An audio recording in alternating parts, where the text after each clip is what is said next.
demo for the upcoming highly anticipated game, Dead Space 2, was released to help build up hype. DSP was among those that downloaded it and among the few to record it. Oh, he sounds fun.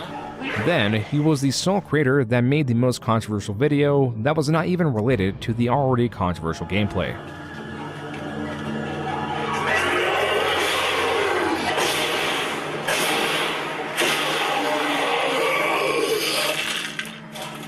This is what happens when you let the Jews do whatever they want. You've let the Jews overrun space, and now look at this. Their greed has had the artifact to turn everyone into necromorphs. So now I, the last remaining Nazi, must exterminate them. Hello, Jew. Phil, role-playing as the last surviving space Nazi, did not translate well to his audience that quickly reported his anti-Semitic jokes. Unlike YouTube, Blip.tv sought to purge Phil and banned him from the platform. He was also, in essence, blacklisted from working with any existing creators on Blip. So for the third time in just 3 months, Phil had to restructure his job and figure out how to make money again. You know, Hutch, sorry, but obviously you've proven that you can't be mature about it. I sure as hell didn't go to your page to try to fucking flame your fans, so enjoy your block. You're no longer allowed to talk on any of my fucking videos. And then here we go, oh look, it's Hutch, and he sends me this giant fucking message. I told you I was done, you don't listen, so you're blocked. I don't ever want to hear from you again. Hutch, a gaming creator who worked for Machinima and held a lot of influence with the multi-channel network, had changed tones with DSP. Feeling sympathetic, and after a short back and forth through email, Hutch was able to pull some strings and get his channel partnered again. Not with YouTube directly, but through Machinima as the third party, therefore circumventing Phil's own suspended AdSense account. This was an increasing strategy where YouTube could negate its copyright fears by placing the responsibility on multi-channel networks like Machinima. In turn, they would be rewarded by reaping a portion of the ad revenue. So for the first time ever on YouTube, all of Phil's content could be monetized. In the background, there was one issue, or faction, Phil could not shake. Not even a day after getting partnered with Machinima, the prominent detractor channel, DSP Cult Leader, uploaded a video from the year prior where Phil denounced Machinima. You know, they're nice enough to go on my partner channel and watch those videos and click the ads and things like that, so all I have to really say is fuck you, Machinima. Mostly unfazed by these counter-narratives, Phil continued to upload copious amounts of now monetized content with newfound confidence. Yeah, if you can believe it, I'm living the dream, and you can only go up from here. For a while, this was the case. In May of 2011, he had a $1,600 computer built by the same fans that created and were running his website. Phil was still going to fighting game events, though not as frequently, and if not clear already, he was making a decent amount of money. In the course of 8 months, Phil was cluttering all facets of his condo with collectibles or equally unessential items. His 2011 condo tour showcased how much his apartment had changed. On the walls, counters, even the floor, it was difficult to find a square foot of clear space. There was even an entire corner of his condo solely dedicated to the boxes of the items he had purchased. The density of items took space. Not just physical space, but also with the condo tour runtime that by part 3 saw Phil categorizing just segments of his small condo as to speed up the pace of the video. The first 3 parts had reached a total runtime of over 30 minutes, and this was hardly everything. Phil uncovered the open space, or lack thereof, between his kitchen and living room. Left to review, besides the bathroom, was his bedroom that was similarly decorated with gamer memorabilia and other items Phil took interest in.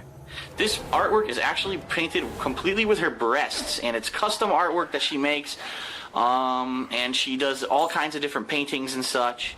And I was actually thinking, this is so nice, it's so artistic looking, that if I do get an office next year, like I had talked about doing, that I may actually commission her to do a couple more paintings for the office. I thought that would be pretty cool. On that note, the only thing preventing Phil from stockpiling more was lack of space, which he sought to remedy. If I get more artwork, where's it really going to go? There's only a couple spots left that I've been looking, like a couple spots in the bedroom or whatever, but at this, wow, at this point it's pretty much all filled up. What I'd like to do is get the hell out of here and get us, like I said, get an office where I can do a lot of my filming, where I can do my uploading and not have to worry about my modem going down here, having a business class internet, having a place where I could do better filming. And I sure as hell, I'm not sure that that's ever going to happen. As much as he collected, there was a space he felt was consistently vacant. He was lacking a significant other.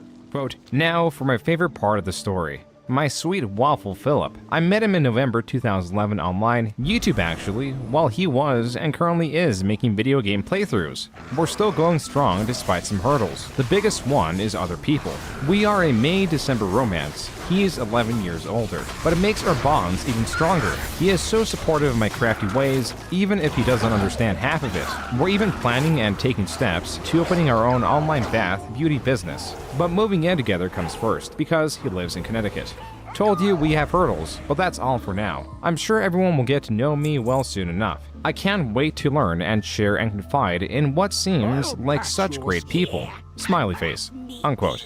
That was from a future post created by Leanna, or Panda Lee as she was going as online. Leanna met Phil through the now defunct YouTube message system as a fan, only for Phil to escalate the relationship by providing her with his more private email.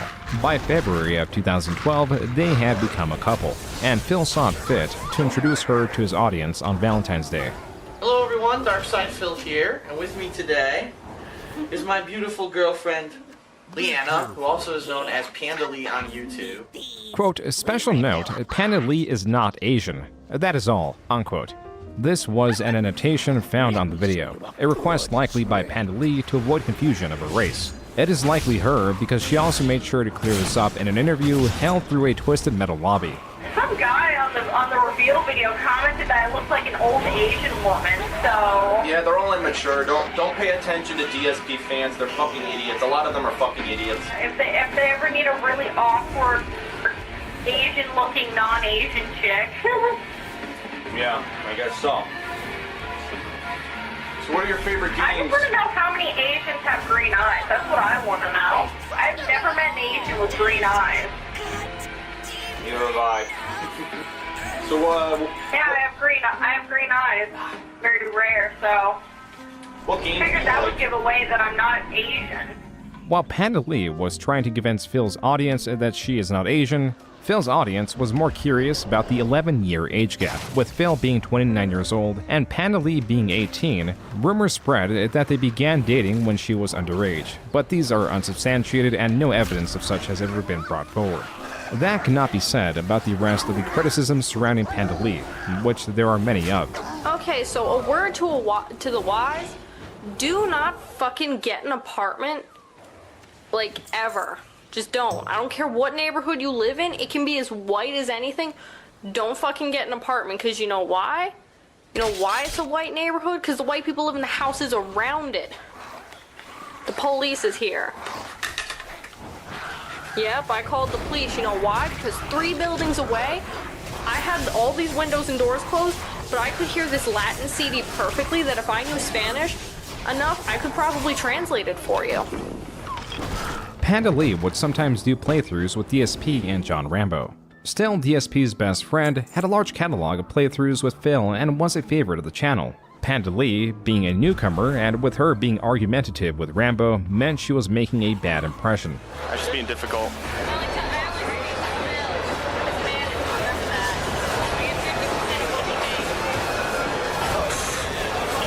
Alright, well anyway.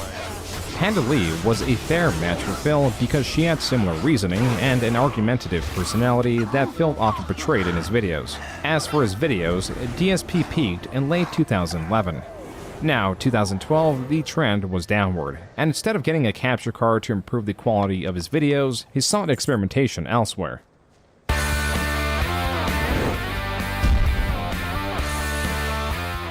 Project 7 was Phil and Friends' answer to the higher quality of videos found on YouTube. A summary of the plot is that Phil's gaming talent was stolen and that he has to travel through 7 gaming worlds to find and reclaim it. The stars were Phil, his best friend John Rambo, and their mutual friend Howard, which Phil claims was more so just John Rambo's friend.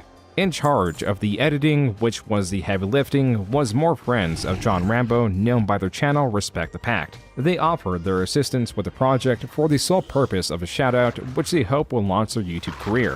Hello, I'm John, and I'm joined by Howard. Woo! So Project 7 was a lot of work for them. I don't think it was much work for us. Despite what Phil would talk about how hard the day was. It's such a No, it long wasn't. day. It wasn't hard. It wasn't hard for us. It was hard for them. Yeah, I mean, it was one day of filming. Yeah. Maybe 7 hours.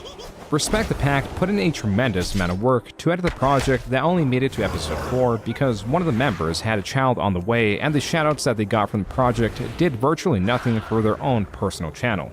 There was also the fact that Project 7 was practically a failure. The entire 4 episodes, when adding up the views, did not even surpass 1 million. It was far more lucrative for DSP to continue pumping out low-quality, effortless gameplay videos that he had even gotten a raise for mid-2012. Not only was he getting a set $2 per 1,000 views, sometimes he will get a bonus simply because of the size of his channel. The rest of the crew still desired to continue making these, and John Rambo put forth the idea that if DSP offered Respect the Pact money, then they would have a reason to stay. Then you have a number, and then split it the 5 ways, and throw them the cash. Yep. And offer that to them. There's no guarantee that they're gonna continue with the series, but hey man, at least try. Phil did not do so. He even lied to John Rambo and Howard and said that he did offer them money, only for them to ask Respect the Pact themselves. His response: they don't want money. They don't want any money after this. Based on what he says, they told him that. Yeah. And then I asked them about it, and they said he didn't even talk to them. Phil was bold-faced lying to his 2 friends. This was already on top of other compounding, smaller problems, like Phil's jealousy of larger content creators and how he would lash out, creating unwanted attention towards his channel or just himself. Comments would also sometimes spark jealousy of his friends and would create a response from Phil. Case in point, in this teaser trailer, there's a funny scene featuring John Rambo, and everyone says it's the best part of the trailer, and I even saw a comment saying, wow, this is Rambo's the funniest thing. Guess what? I wrote that scene. These small, inconsequential things would add up slowly and drive a rift between DSP and John Rambo. Like when DSP lied about John Rambo not wanting to play Mario Party. I start getting messages that people are pissy. Oh, it's not mature enough for you, you big-nosed piece of shit. Everything eventually circles back. Phil at first would pay John Rambo 50% of all the earnings in the Let's Plays he was involved in, but as it becomes more difficult to calculate the earnings with DSP's expansive catalog of videos, instead he would just toss him $100 every time he visited. But also, virtually every time he did visit, DSP would move things towards wanting to record more Let's Plays rather than hang out outside the realm of YouTube. This all relates to the 2012 condo. From these repeat visits, John and Howard noticed many changes that really just amounted to additions, like a leased BMW. We start showing up to your house, and what do we see? The guy starts buying figurines, starts buying all this ridiculous shit that there's no need to buy. Then we show up to his house one day, and what does he have in the fucking driveway? A BMW. So how the fuck do you think I feel, and how do you think these guys feel after the fact?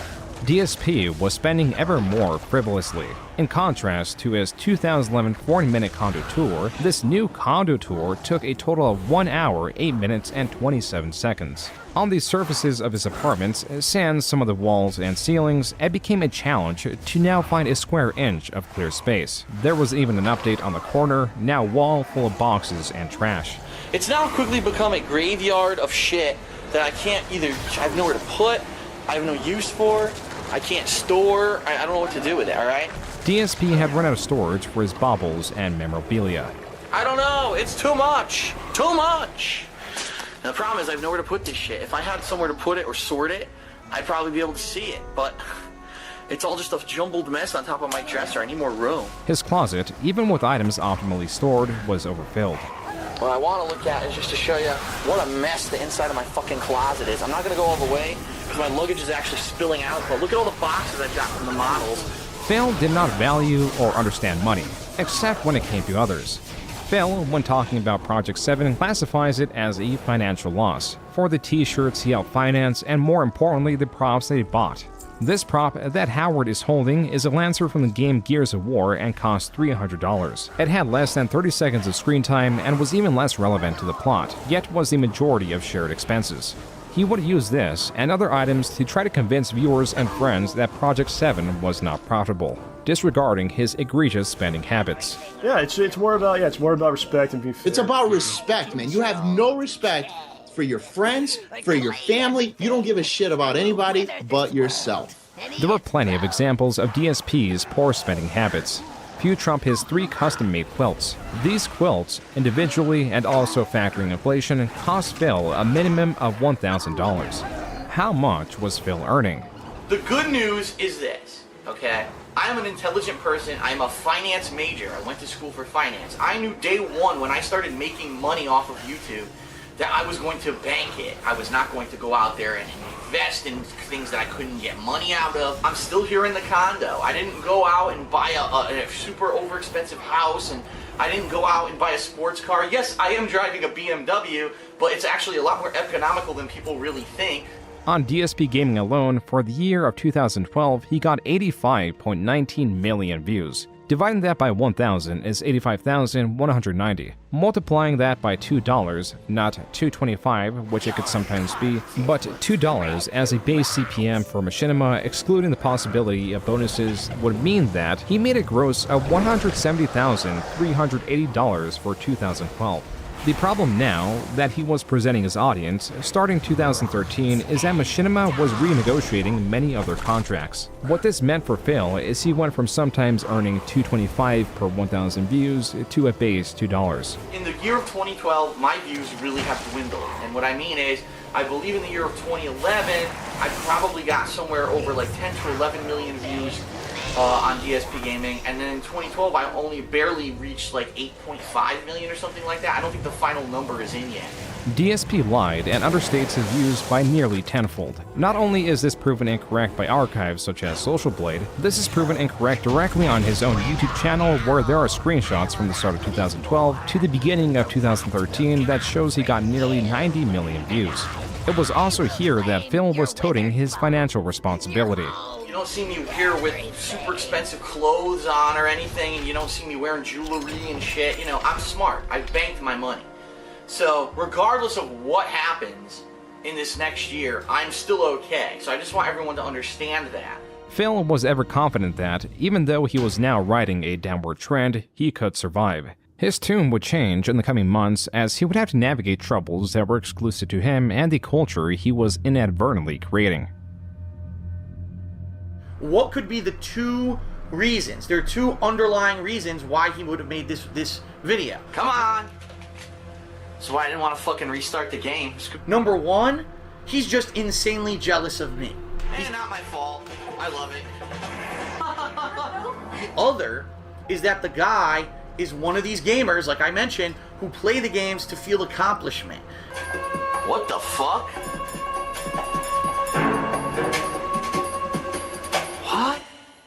On February 15, 2013, YouTube user EvilAJ2010, in direct response to Phil claiming his videos are well received, uploaded a compilation of Phil's Metal Gear Solid 2 playthroughs with only the clips of his failures or Phil's obscene commentary. I fucking missed! Even with that considered, the supercut was nearly an hour long. In addition to this, it included AJ's own text commentary and images of many comments found under Phil's original Let's Play. Where many channels failed to capture the negative yet entertaining aspects of Phil, AJ was succeeding. A month later, in March, his video was up to 77,000 views, and word was spreading. DSP is a weird guy. It's like a train wreck that you can't look away from, that's on every day 10 times a day. 24 hours. Oh, come on, guys. Come on. The reason Evil AJ's video was so successful was both external to Metal Gear Solid and internal. The external elements that bring interest are that DSP has continuously bled viewers through his lack of editing, refusal to use a capture card, and poor gameplay. The elements that are internal, and why Metal Gear Solid was the perfect game to capture the essence of Phil, is foremost that Kojima, the person that heads the creation of the series, is well respected within the gaming community, as are his creations.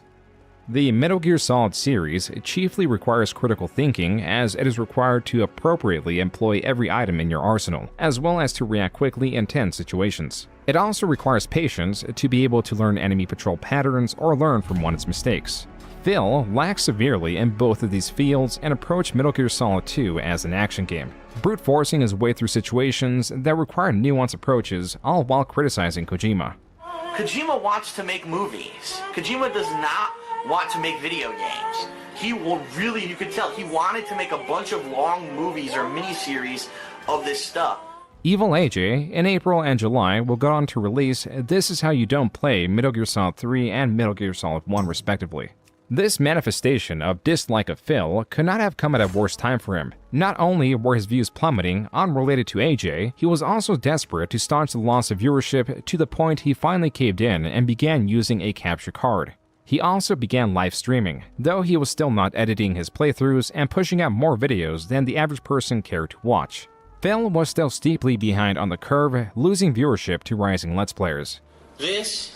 How many more people are doing Let's Plays? Like, it's ridiculous the amount of people who have gotten into it, to the point where a website like YouTube, unfortunately, doesn't really feature anyone but the top 2 or 3 guys who are doing it. I mean, let's face it. Why do you always see the same people in, related videos, featured videos? For the person who's not at the tippy top, it's so hard for people to get noticed now on YouTube. Oh, were you expecting something else? The irony is that Phil's accumulated viewership was influencing the algorithm to keep advertising his content. The loss of viewership was because people were familiar with what he produced and stayed away from it despite YouTube pushing it. There's the kind of person who would say, oh no, I lost views, stop my feet, oh man. But I would say, no, I'm going to stay positive, I'm going to keep doing what I'm doing. Phil was losing viewership and supporters. Chris, or Mighty Furtado, the 18-year-old that co-made DSP's website and was responsible for building his computer, actually had a falling out with DSP. Starting with Chris calling DSP lazy for initially not wanting to adapt to direct capture, which DSP demanded an apology for.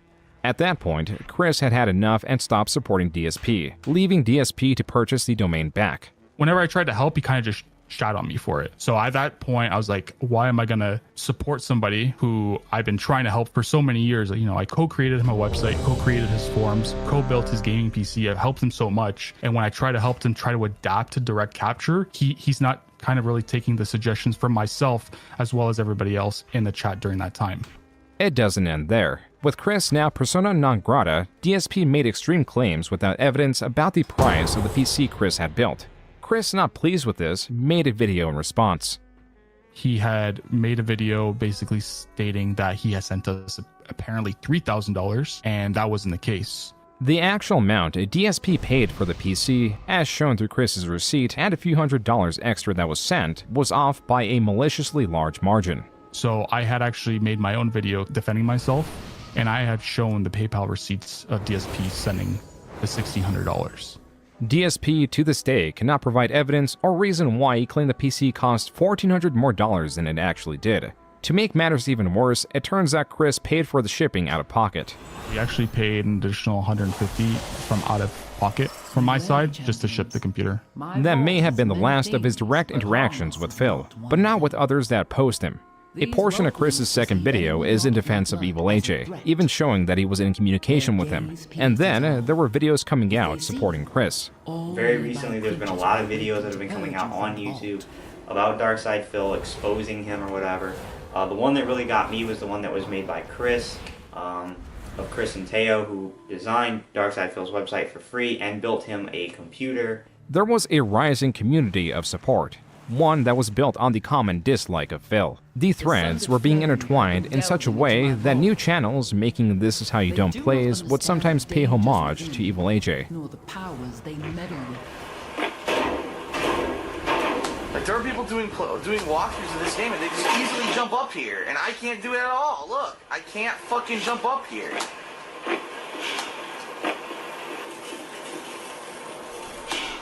How are people able to jump up here? Look, I can't jump up here.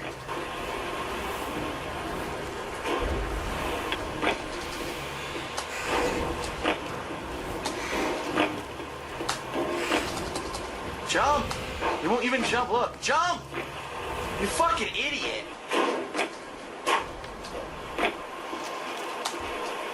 Okay. Whew. Viewers were quickly realizing that DSP, with his near 4 years on YouTube, had a treasure trove of videos to sift through and inspire compilations or different forms of content. Whether it was Pandalee's abrasive personality and dislike of the Kingdom Hearts series, I'm here trying to play a fucking game, it's hard to concentrate when a bunch of little immature shits get into a fucking argument with my girlfriend. Fuck you. a DSP soundboard, Cock-a-dookie bullshit, mumblefuck nonsense. or just DSP's giveaways that would sometimes just be empty video game cases. So to warn everyone, just to show you for full disclosure, no game. There was so much material dated by his pre-capture card era. Some of these videos were titled DSP Tries It as to try to dominate his own Tries It series on the search results. An additional purpose of these was to create videos that were shorter snippets of DSP rather than the long form "this is how you don't plays." Some just criticized DSP's habits outside of games like DSP Tries It, compulsive hoarding, and being a man-child. A video that covers Phil's newly released 2013 condo tour that shows just how much worse his living space has gotten. This is what has happened to my condo in the past year. I've gotten so much stuff that my condo just can't look at this. Look at this. Look at this. Look at the floor. Look at this. It's a fucking hideous mess. And I really wish that I had somewhere to put this shit, but I don't. Tied to this was the curiosity about DSP's expenditures. In 2013 alone, he took at least 4 trips. Every one of them, he paid for at least one additional person, whether it was John Rambo or Pandalee, sometimes both. The reason this was becoming relevant was because of DSP's focus on his decline of views and earnings. His critics could be just as excessive with their own commentary. Have you been on Darkside Phil's stream when he fucking flips out of people using adblock? About how you're it's like going into his house and robbing him and taking all his shit. They should find out where he lives and rob him. Like, I gotta go to his house. Man, you're taking my money. That's just like if you use adblock on one of my videos. But you know what would be great? You could really take Blitz if you went into his house and lynched him. 4chan was also in on this, creating green text that accompanied other memes. As to only help the building tension, DSP set out on attacking other creators whose channels towered over his own. Holy shit! Another YouTuber who's not a giant fucking proboscis PewDiePie idiot who loves gaming, is doing it for the love of gaming, and he's actually showing up in my fucking related channels. PewDiePie's channel had over 100 times the subscribers that Phil had, and there was no doubt that they shared viewers, so these comments assured that those viewers would not return to Phil. What's more is that Phil would talk about how big of a fan PewDiePie was of him. Yeah, that's right. PewDiePie has said he was inspired by me to make videos. He used to watch my content back when he had no money to buy games. He would watch me play the games. That's how he got the idea to make his content. PewDiePie did in fact like some of DSP's videos back in 2011, though as Phil's barrage continued, PewDiePie would have a change in opinion. As for now, the other leading channel that he was personally at odds with was Tobuscus, who launched his own gaming channel. On top of that, he promoted NCAA Football 2013, and his video on it was used as an advertisement for the game on YouTube. Phil, displeased with what he perceived as YouTube advertising his competitors, was quick to make a rant on it. And here's why I'm upset. I'm not upset that he's advertising the game. That's fine. It's even a gaming-related ad. I understand why it's on my video. But at the end of the fucking ads, there's a link to his channel. Phil was thoroughly lambasting entertainers and games that his audience enjoyed. Games that were rising in popularity like Minecraft for its lack of story. This made the rounds so much that even the creator of Minecraft commented on it. Because of DSP's rapid decline, there was inversely a lucrative market to make content criticizing DSP. A group of creators would soon fly a banner that would be seen across various channels. The Kojima World Order, or the KWO, was the unifying group for what was being called troll or detractor channels. The origin of the name came from Phil himself and his criticisms of Kojima. I'm joining the Kojima World Order as of right now. Everything that Kojima has made is godlike, without question. Kojima World Order. Kojima World Order. 2013 ended far differently than it began. With DSP's views still on decline and a decline in how DSP was viewed, it made for Phil's worst year yet. And in 2014, the detractor videos and memes evolved rapidly. Phil could only add fuel to their fire. Okay, what is up everybody? Darkside Phil here, and welcome to Release Day Unboxing for Tuesday, February 11th, Please view still on 2014, and before everyone says what on earth is going on, you probably hear an incredibly annoying, high-pitched, droning sound going on. That is the fire alarm in my condo facility. And the problem is, the fire alarm in this condo facility has a nasty habit of, during the middle of the winter, especially when it's very cold, of going off as a malfunction. That was from DSP's release date unboxing video. The first 3 minutes, Phil is talking about the ongoing fire alarm. Then he shifts to criticizing prior games. Then to the fire alarm, and then DSP picks up the camera, takes it to the door, and shows he stuffed paper towels in the slits to muffle some of the ongoing alarm. In the entire 14 minutes, DSP failed to open and quote-unquote unbox the game. This screenshot, which included DSP's comment realizing his mistake tied to the title of the video, is what DSP was now known for. Though few videos of his own rarely capture this entertainment from failure in such a way. What's up, boss? Is it time? As predictable as Phil was in the gaming space with his commentary, his decisions, especially the financial ones, were seldom predictable. Phil, mid-2014, finally committed to move.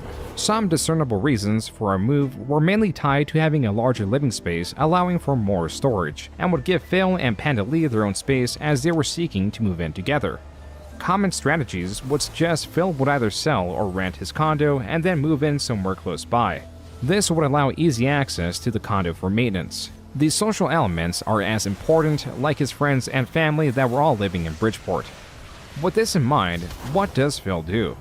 I got the confirmation over the weekend that we are good to go. We are closing this week. By the end of this week, I will be the owner of a beautiful new townhouse / condo in Washington State. It's probably going to cost me about $7,500. I shit you not, it's that expensive to move across the country.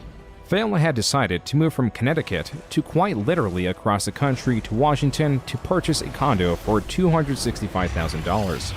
What's more, for 2013, with Phil's viewership on his main channel, he had made just shy of $100,000 gross, a steep decline from the $170,000 gross in 2012. This indicates continued loss of revenue and pressure to pull back on spending. And even though Phil should have money saved up, he was still petitioning his audience for donations. Right now, I'll be honest with everyone, the past month to 2 months, April and now May, up to now have been pretty slow. But, you know, I needed a little bit of help in these times when things are slow, okay? The situation he was revealing was far more dire than initially thought. Phil was technically still in debt as he paid the minimum on his mortgage for his Connecticut condo, and as later revealed, Phil, as he claims, emptied his bank account to finance a move, meaning somehow the hundreds of thousands of dollars he should have saved were supposedly gone. In addition to this, he began using credit cards to continue his lavish lifestyle that was far beyond unsupportable. Quote, "I'm a successful YouTuber and lots of people dislike me because I am successful and outspoken. I should have signed up here with a different name, but I didn't think that far ahead. I may do so now." Unquote. This was Phil in a forum for the mobile game WWE Supercard, which is essentially a collectible card game of sorts with an emphasis on microtransactions themed around the well-known American wrestling organization. Quote, "I just got my second in the Hulk Hogan challenge and spent around $200.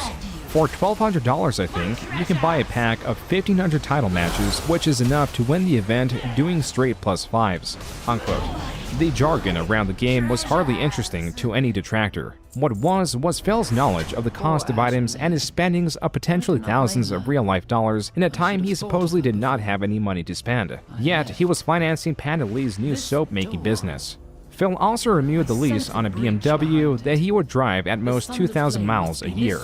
Evidence of Phil's poor spending had been mounting for some time, but never has it been this overwhelming. Once my equipment shows up, my new PC, I'm hoping to get to work with higher quality videos for you guys. So next week will be an interesting week to test it, right?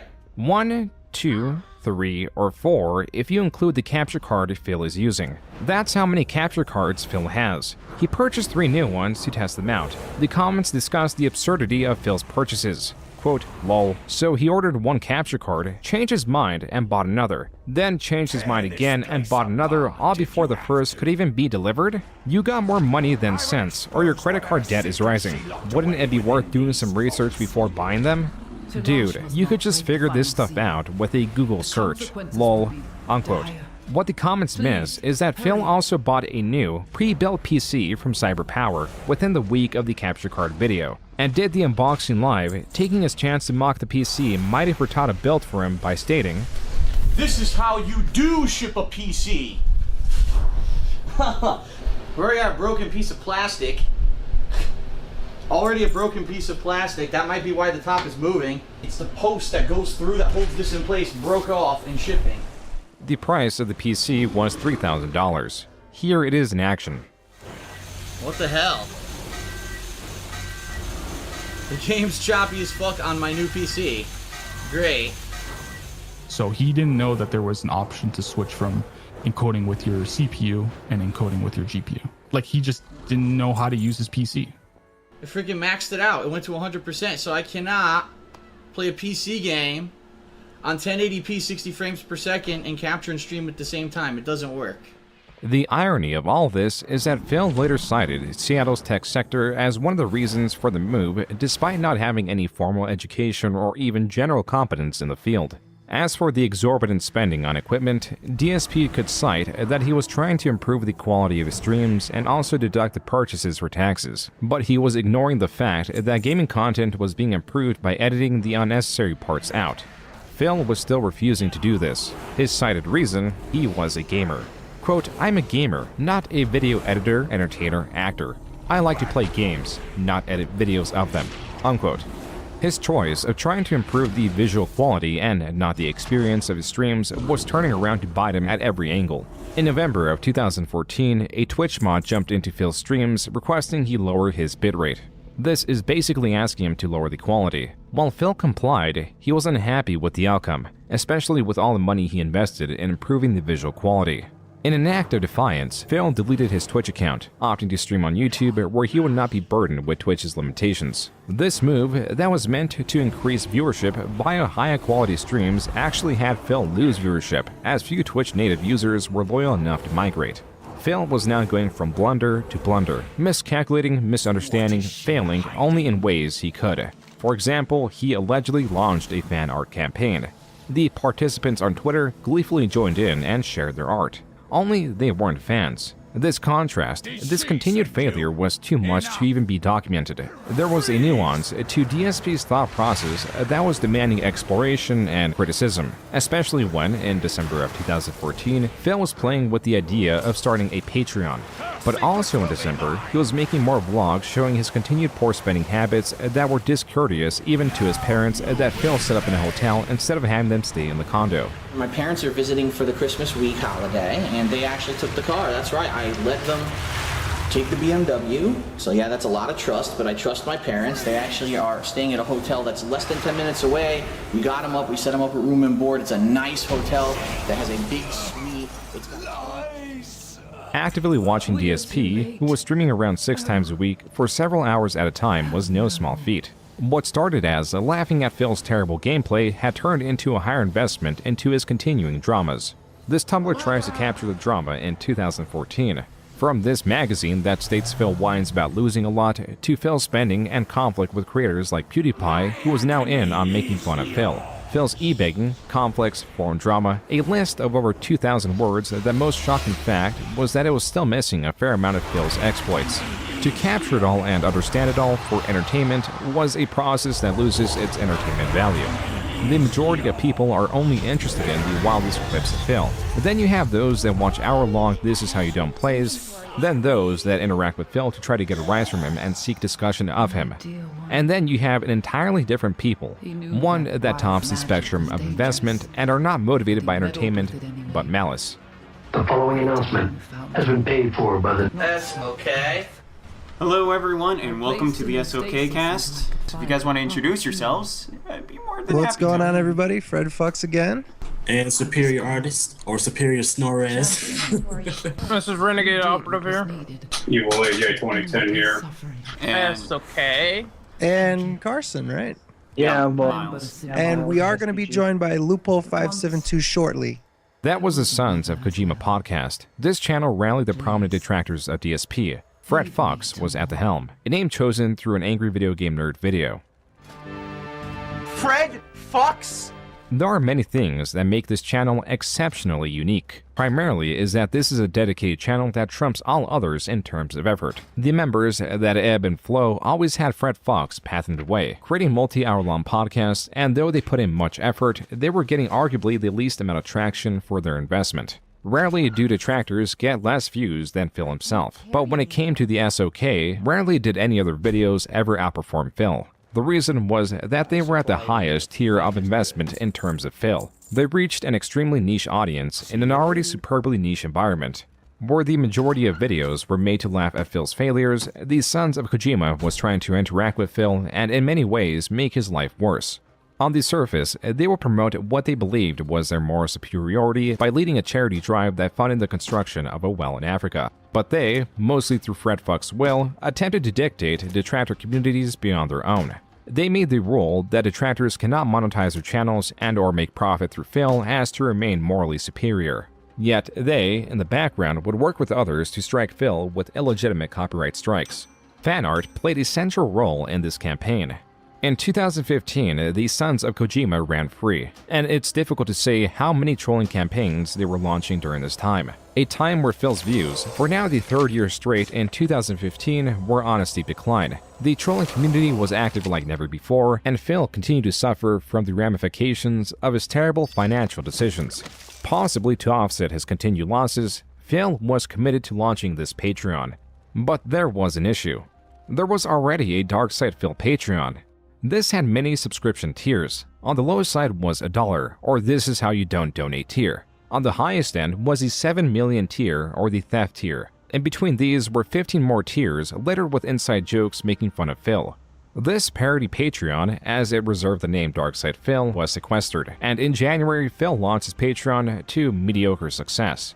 In February, the number of patrons greatly rose to 74, paying out a total of $1,166. What influenced this surge was Phil redesigning his Patreon to center around milestones that once hit would guarantee the release of a video or a stream around a game, like Minecraft, that Phil had a change of heart with. Fans now understood that this was not so much a donation, but a guarantee.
Oh, her career in general. She's still making YouTube videos, but like, better for you? That's my question. That's what I.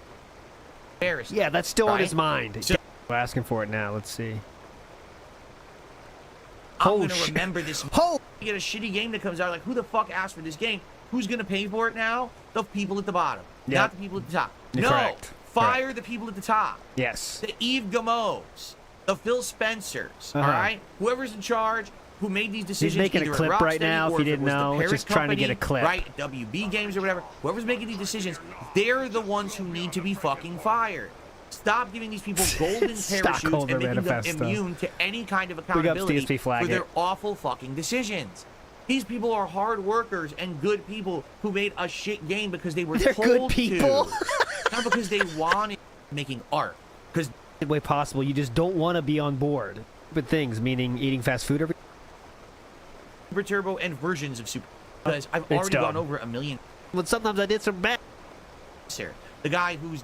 Let's see the apology for iJustine. You tell me the sincerity here. $10,000. Draw. All right, this is crazy. All right, let's talk. YOLO Dabber tipped me $1. He says, Phil, I was trying to think of ideas to help you raise funds, and I was wondering what you thought. For like $10,000, you could Skype with you-know-who and just talk. I'm sure it would draw a ton of interest. Shark, this makes you mad, not my intention. All right, so for $10,000... For $10,000. Okay. Ladies and gentlemen, I agree. I would Skype with iJustine, and I would apologize for my very sexist and nasty sexual comments about her a couple years ago, because I do feel now that those were in the wrong, and I should have never made those comments. For $10,000, I will Skype with iJustine and personally apologize to her for being.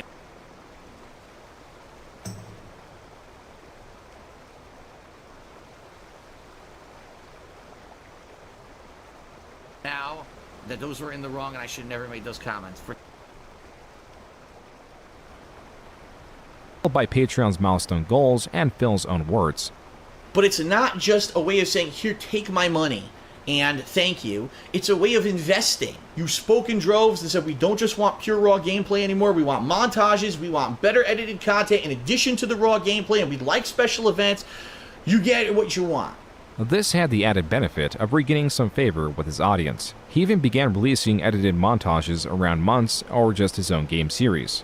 These, by their nature, were meant to compete against This Is How You Don't plays, or at least capture some of the market. As they failed to compete with them or even just surpassed his raw gameplay videos, he reserved them to a Patreon tier. Also during this time, some videos criticizing DSP were being taken down. While DSP blames these takedowns on machinima acting and their own interest, viewers took it as DSP wanting to suppress the negative attention. As these takedowns happened in March, the channels willing to fight the claims were reinstated in April, but when they were reinstated, they were immediately claimed, meaning that they could remain up, but all the money would go to machinima. This same month, DSP released a video of him performing various actions in front of a green screen. It only took one day for a scathing video that utilized the green screen footage to be released. This included reference to Phil's decline in views, his alcoholism, and the copyright strikes applied to detractor channels. Additionally, Phil's diet of fast foods was coming back at him in full force. After all, current day, there is at least 17.5 hours of footage of Phil consuming fast foods or foods of similar quality. My foot is incredibly swollen. You cannot tell from what I wanted to show you there. It's about, I'd say about 1.5 times the chubbiness of my other foot. So after doing a bunch of research online and after what everyone's been telling me, it sounds to me like I might have gout. Gout, or historically known as the disease of kings, is caused from a diet abundant of alcohol and red meats. This news spread quickly. He has gout? How does he have gout? Gout, copyright strikes, continued loss of viewerships, and the rise of the Sons of Kojima were only the start of Phil's difficulties for 2015.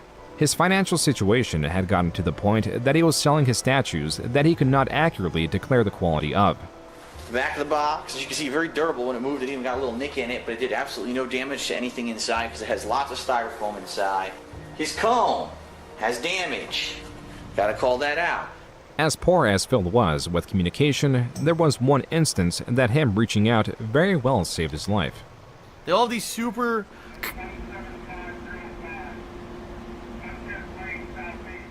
Uh-oh. Hold on. Hold on, everyone. I think I might have some cops outside. Hold on. In the afternoon of June 24, 2015, someone called Phil's local police department claiming they had shot their parents and had a hostage. This was a swatting and the police had to respond. Luckily, Phil had called ahead in fears that something like this would happen. Due to that, and because the caller did not identify themselves, they went in with the expectation that they were possibly not in danger. If not for these circumstances, this visit could have ended far worse. Shame on you if you've ever made a "this is how you don't play" about me, if you ever decided to follow me, make a clone account on Twitter, do this childish shit on YouTube, if you thought it was funny to dox me, if you thought it was the DDoS attacks were funny, you almost got me killed. You.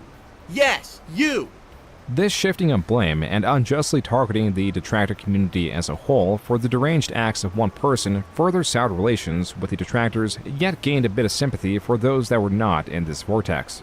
Phil was frustrated not just at the detractors, but also the fact that the media was not picking up on the story, meaning that this message that the detractors as a whole were at fault was contained to his own platform. Little did Phil know there was more negative attention on him than ever before. His streams, tweets, forums, Patreon were all being monitored and archived. The following month, Phil on his own forums equated using the chat function on his live streams but not donating as loitering, but it's okay because he's lenient. As much as he claims to be, his audience from both sides were not convinced, especially with the troubles on his Patreon. A new milestone goal at $1,250 was Project 7 Rebirth.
Quote, "If this goal is reached, I will take away at least 2 days, if not 1 to 2 full days in August to write, record, and work on the renewal of Project 7, with the hope that I'll at least have something to show for it by the end of the month."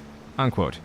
In no way, other than to drive Patreon donations, does this goal make sense. The original Project 7 was a failure by all aspects, and now Phil was here offering to relaunch the series with just 2 days of work. Likely due to this, viewers were asking John Rambo if he was playing a part in it. Coincidentally, John Rambo on his own channel released a skit perhaps related to the news. Hi, my name is John, and I'm special because I upload videos to the internet. But being so important does have its dark side. In fact, it means that my life is much more difficult than everyone else's. This is why I've opened a Pay Me Tons account. It's an internet website that allows people like me to receive lots of creativity from people like you. Simply log in and transfer the entirety of your bank account into my Pay Me Tons account. I won't even get out of bed for less than $50. With Phil's relation with John Rambo in disarray and no feasible way to relaunch Project 7, in August he announced the project would not be coming to fruition and would be replaced by another goal. Similarly, his Alan Wake montage that the patrons voted for would also be cancelled after a single episode. Oh, good. The power went out. I'm not even kidding you. Almost as if it was retaliatory, fan art that Phil used in his videos was being used to illegitimately strike his channels. To avoid further strikes, he deleted the videos that included the art, which amounted to 600 videos off his channel. This amounted to around 4 million views removed, and on Social Blade it showed that for the month of August he netted a total of negative 1.37 million views. That's why in November, he insisted that through a strange, unverifiable string of events, that this deletion of views was causing a drop-off in his channel. In this near 44-minute, long-winded video, Phil recounts to his audience that it was Machinima that instructed him to delete those 600 videos that caused a small dent in his total viewership, but does not provide evidence of Machinima doing so because he claims he was instructed via a conference call. Then he claims an anonymous insider told Phil that this subtraction of views brought him down in the invisible total rankings and that YouTube was still using that archaic system of promoting videos via their channel's total accumulated views. The only thing is that all existing evidence works against him. The strongest evidence is in his Social Blade. Contrary to what he is stating, he has had far worse drop-offs in views, and actually late 2015 were the most stable than they'd ever been. For November of 2011, he was losing over 1 million viewers on a daily basis. Yet now, in late 2015, he was worried about a small fluctuation of around 200,000 viewers. What's more, the deleted views against Phil's total views would have been so insignificant, it would have no effect on his channel. Then again, there is a benefit in framing this natural downward trend as an emergency. An asshole. There.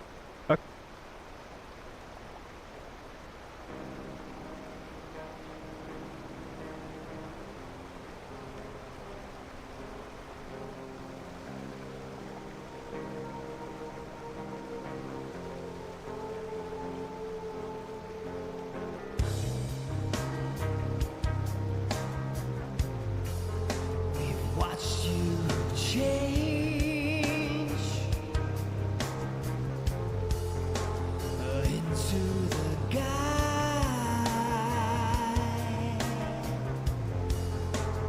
X and Y sway, career as a liar.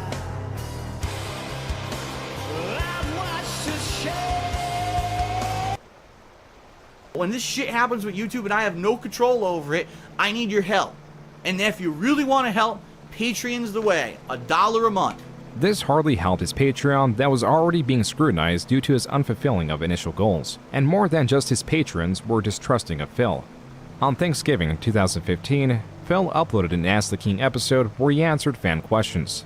Fans seeking an update on John Rambo asked Phil where he stood with him.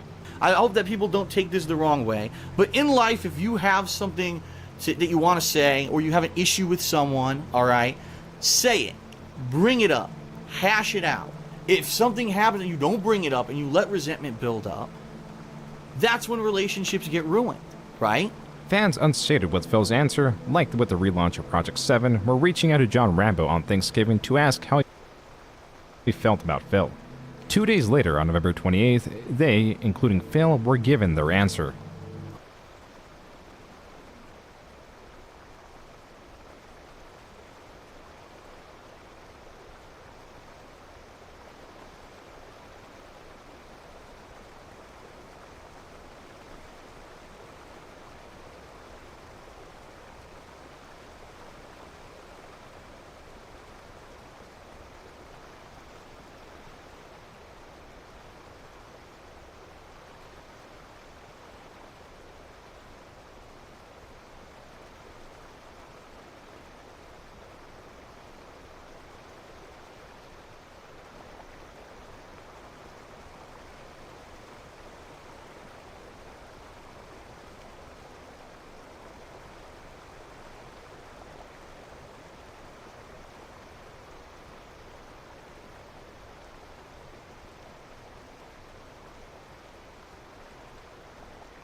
Hello, I'm John, and I'm joined by Howard. This was the same podcast that was used earlier in this video that talked about the production of Project 7. John Rambo decided to upload this to a separate channel and then deleted it about a day after. Then it was re-uploaded in perpetuity by channels archiving the material. And so in permanence was this about hour-and-a-half podcast of evidence where John Rambo details his falling out with Phil. From Phil unfollowing him on Twitter, to Phil drunkenly messaging him late at night while watching their Let's Plays and not calling him even though John Rambo said he preferred that over text. It was all this, plus other minute issues like merchandise both parties invested in, Phil's susceptibility to trolling, his self-destructive tendencies, and other private elements that caused this falling out. At the end, John Rambo offers an olive branch by stating that a phone call could fix this. But Phil never did call. And so Phil lost touch with the last friend he had. Not even a month later, now closing 2015, Machinima informed Phil that they will no longer honor the $2 CPM contract and would instead swap to paying him with the raw ads, which would further decrease his earning potential. Everything appeared to be working against him, and the idea that was meant to breathe life into his channel did not come. What did come was something else. What is up, everyone? Hello, hello, and welcome. Oh, the camera's on. The camera's been on the whole time, huh? Phil attempted to dismiss what he was doing by saying he was doing quote-unquote various stuff like scratching his leg. The bombardment of memes and other media would not allow Phil to dismiss this so easily. It was already clear that he was pleasuring himself on stream and forgot to turn the camera off. Keemstar, the owner of Drama Alert, a trending drama channel at the time, quickly picked up the story. It was then that Phil came clean and admitted to what he was doing. After Drama Alert and the internet as a whole spread the news, Darkside Phil would be known, above all else, for this. A new nickname was passed around as DSP would be known as The Guy. You didn't even know the camera was on. You know every inch of my dick and balls, right? Because in theoretical conversation, when one introduces the subject of Darkside Phil, the other participant would respond with, "Is that the guy that pleasured himself on stream?" Phil handled this remarkably well, making jokes about it and accepting his new identity in stride. You're absolutely right. That's what I'm known for. You got exposed for doing that. I got completely exposed. His partners and Machinima were not so enthused, and sought to take down any re-upload they could find of the event. Whatever goodwill Phil had gained through the acceptance of this recent event was quickly lost. In this single post on his forums, he insults 3 different creators who have audiences larger than his. He calls Total Biscuit's reviews overanalyzing, calls Jim Sterling's reviews that fool you into thinking they're intelligent with fancy wording, and Angry Joe's reviews bloated with skits and cosplay for kiddies to retain attention. The cherry on top was the purpose of this post was to represent his own views as superior. Quote, or if you actually want an honest review from an honest guy who's played video games all his life, has a huge wealth of experience/knowledge to draw upon, and doesn't have any bias towards anything, you can watch my review, unquote. Persisting on this path of self-destruction, the following month Phil made an Instagram post calling PewDiePie's new buck meaningless for brain-dead idiots. This produced a response from PewDiePie who simply responded with, quote, DSP upset he can't read, unquote. The source of Phil's frustration was his continued bleeding of views. He was jealous, and over several posts on his forums, relentlessly defended the idea that not editing his Let's Plays is what made him popular, while simultaneously furious at being disadvantaged, stating that the only barrier between him and hiring an editor is money. There was something different in Phil going on here. A panic, a lashing out, a misrepresentation of the truth. Not to trick his viewership, but to try to fool himself. He was not concocting long-standing lies that would reach various people or form some campaign of misinformation or unverifiable fact. He was arguing with individual members on his forums with multi-paragraph long responses. As the users had grown accustomed to, Phil was blaming "this is how you don't plays" for his failings, calling them slanderous. A user of his chat was even banned for stating that they enjoyed their job and wouldn't prefer streaming. Phil was fighting with the very concept that the loss of viewership was his fault. It's a wonder what this fight with reality was doing to him. Out of his continued desperation, he was back on Twitch asking for more paid subscribers. Phil's loss of viewership had him left with the most dedicated supporters and detractors watching his streams. The worst part for Phil was this balancing act between dismissing detractors and appeasing supporters. quote, I seriously need to start convincing people that YouTube isn't going to support me anymore, so they need to pledge a Patreon and or sub, give bits here. Because at this rate, it's a joke. I'm on pace to make half as much in December this year as I did last year, playing 4 new games.